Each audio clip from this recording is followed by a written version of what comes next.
20h31 sur Europe 1. Marc Ferracci, député Renaissance des Français de Suisse et du Liechtenstein. Merci d'être avec nous dans ce studio. Vous êtes une personnalité qui compte dans la majorité. On a besoin de votre expertise et votre regard. Parce que nous étions effectivement tout à l'heure en train d'essayer de comprendre pourquoi Emmanuel Macron recevait demain Xavier Bertrand, Bernard Cazeneuve et Nicolas Sarkozy et François Hollande. Ça envoie quand même un signal.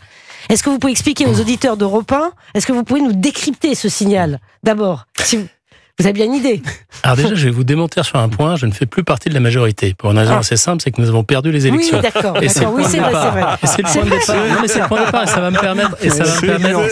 Vous avez raison. Et ça va me permettre de répondre à votre question. Ça va me permettre de répondre à votre question parce que ça ne nous a pas échappé. Ça ne nous a pas échappé. Plus sérieusement, ça ne nous a pas échappé personne en réalité dans la majorité dans cette assemblée. Et pourquoi est-ce que le président fait des consultations? Parce qu'il a besoin de trouver la personne idoine, c'est-à-dire la personne qui est capable de faire adopter des textes, de composer un gouvernement qui représentera les différentes sensibilités de l'Assemblée, et surtout, de ne pas se faire censurer, c'est-à-dire ne pas avoir contre lui une majorité de députés, 289 députés. Donc tout ça prend du temps. Tout ça prend du temps parce que nous sommes également, en tant que majorité sortante, c'est-à-dire en tant que représentants du bloc central et du camp présidentiel, nous sommes aussi attachés à ce qu'un certain nombre d'acquis, de résultats qui ont été obtenus sur le front de l'emploi, sur le front de l'économie, sur le front du social, ne soient pas balayés par l'action du futur gouvernement. Mais il est évident que le prochain Premier ministre ne peut pas émaner de notre camp. Ça, les Français ne le comprendraient pas. Parce que vous avez perdu. Évidemment, nous avons perdu, et je le redis, et je me permets de le redire encore une fois. Et donc tout ça prend du temps. J'espère néanmoins que la décision du président de la République interviendra dans les tout prochains jours et peut-être même dans les toutes prochaines heures, parce qu'aujourd'hui... Ah, dans les toutes prochaines heures, c'est possible, Marc Ferracci? Écoutez, si on parle de 24, 48 heures... Il les reçoit demain. Ah, demain, on pourrait...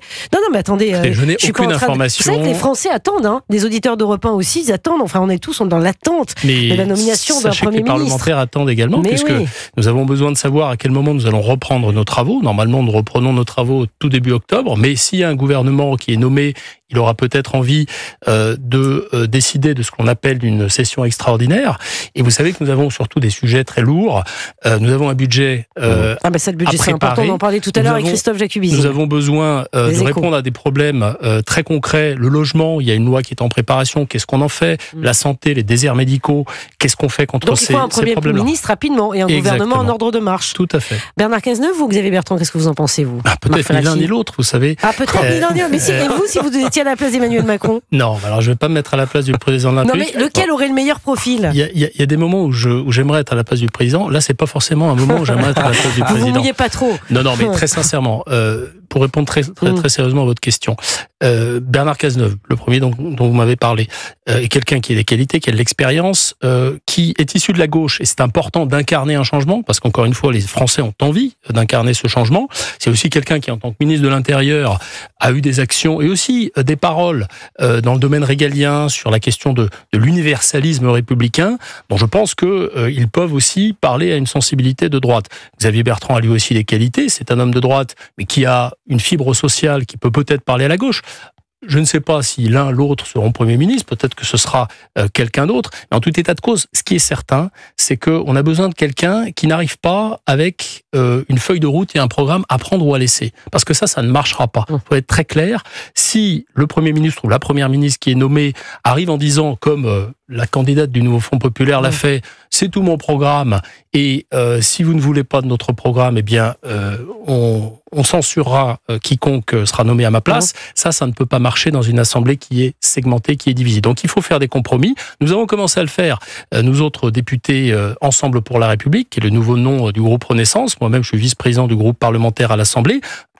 Cet été, nous avons travaillé à une plateforme de propositions, dont certaines convergent avec les propositions de la droite, dont certaines convergent avec les propositions de la gauche. Puis nous avons laissé des choses ouvertes. Nous avons dit que sur la question de la justice sociale, de la justice fiscale, on pouvait sortir de notre zone de confort. Est-ce que la France est encore gouvernable, là, franchement, Marc Ferracci? Mais bien sûr qu'elle est gouvernable. Comment peut-elle, je sais pas, comment on va avancer? Bien sûr qu'elle est gouvernable. Et vous l'avez vu ces derniers jours, et encore ces dernières heures avec les Jeux Olympiques et Paralympiques. La France est un pays qui a des atouts. C'est la parenthèse enchantée. Ça, c'est génial. Mais je ne suis pas certain que ce soit une parenthèse. Je ne suis pas certain que ce soit une parenthèse. Ça révèle des choses. Ouais. Ça révèle des choses. Ça révèle que nous avons des capacités d'organisation. Nous avons un État qui fonctionne parce que derrière il y a l'action de l'État.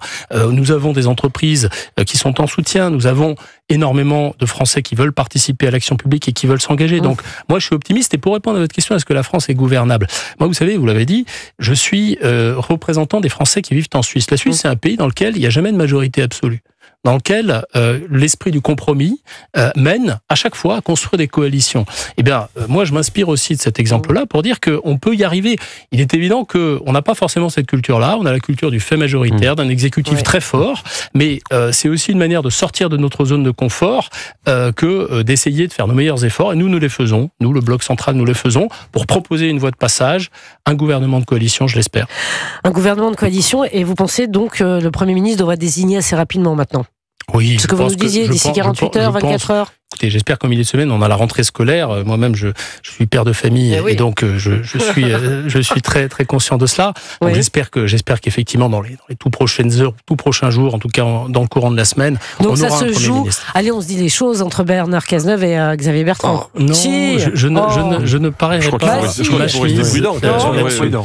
Je vais être prudent. Il y aura d'autres consultations qui seront prévues mardi, mercredi. Alors, je sais que les présidents de la République, que sont François Hollande, Nicolas Sarkozy, vont être consultés, mais eux, a priori, ne seront pas Premier ministre. Ou alors là, pour le coup, on se met dans un scénario qui est assez atypique, mais en même temps, on est dans une situation atypique. Non, je pense qu'on a besoin, pas simplement de faire un casting, on a besoin de discuter avec les personnes qui sont éventuellement choisies de la feuille de route, des marges de manœuvre, avec qui vous allez gouverner, sur quel texte vous allez réussir à trouver des convergences. Est-ce que vous allez faire voter une loi sur la sécurité avec la droite, en tant qu'homme de gauche? Est-ce que vous allez faire voter une loi sur les retraites avec la gauche, en tant qu'homme de droite? C'est ça la question qui se pose aussi dans ce genre de consultation. Et donc ça prend un petit peu de temps.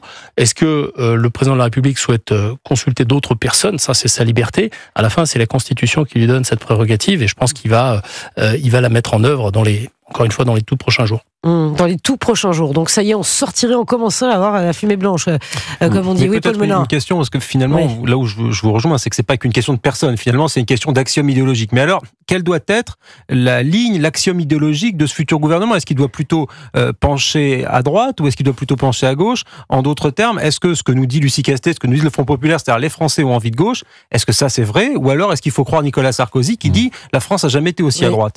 Et vous posez l'équation avec les termes de droite et de gauche. Moi, vous savez, je suis un macroniste, donc je vais vous parler de dépassement. Je vais vous parler des choses. Non, mais très sincèrement, c'est simplement la situation politique de cette Assemblée qui nous impose d'aller prendre des mesures à droite et d'aller prendre des mesures à gauche. Je vais aller un petit peu plus loin. En tant que macroniste, en tant que personne qui a défendu cette idée du dépassement, moi, je suis assez, ça va peut-être vous étonner, assez content de la situation actuelle, parce que, au fond, ce que nous avons cherché à faire depuis 2017, c'est-à-dire rassembler des gens de droite et de gauche qui ne pensent pas forcément la même chose sur tout, mais qui ont envie de travailler ensemble, c'est ce que le président de la République et surtout le Premier ministre qui sera nommé va être chargé de faire. Donc au fond, on est en train de concrétiser cette ambition du macronisme. Alors, évidemment, certains n'auront pas forcément cette analyse, mais en tout état de cause, et pour répondre au début de votre question, c'est quoi l'axiome idéologique? L'axiome idéologique, c'est changer la vie des Français en mieux, tout simplement. On a identifié pendant les campagnes européennes, législatives, des problèmes qui sont remontés du terrain, les problèmes d'insécurité, les problèmes d'incivilité. On parlait encore tout à l'heure du drame de Valoris. On a besoin d'apporter des réponses très claires à ces sujets-là. On a besoin d'apporter des réponses très claires au sujet du pouvoir d'achat. Nous avons fait des propositions. Elles sont dans notre pacte d'action. J'espère que les gens vont s'en saisir et qu'on travaillera en bonne intelligence tous ensemble. Arnaud Benedetti. Oui, une petite question, parce que vous reconnaissez la défaite du bloc central. Ce gouvernement doit-il être un gouvernement de compromis ou un gouvernement de cohabitation? Est-ce que le président de la République est prêt à une cohabitation?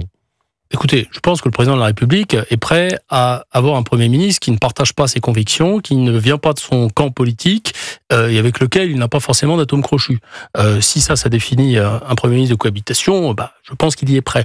Maintenant, pour répondre à votre question, un gouvernement de compromis et de cohabitation, je ne sais pas très bien ce que c'est. Je pense qu'il faut un gouvernement qui représente les sensibilités des différents blocs hors les extrêmes. c'est-à-dire hors le Rassemblement national et la France insoumise, mais qui représentent les sensibilités des différents blocs qui sont à l'Assemblée nationale. La gauche républicaine, la droite républicaine, le bloc central. Ça me paraît logique, tout simplement parce que vous aurez besoin d'avoir l'appui des députés de ces trois blocs pour faire adopter vos textes. Donc, est-ce que c'est un gouvernement de compromis, de cohabitation ? Je ne sais pas, je ne veux pas me perdre dans la sémantique. Ce que je sais, c'est qu'on a besoin d'une certaine diversité et donc de beaucoup de bonne volonté, parce que ça n'est pas notre culture politique que de gouverner dans le compromis.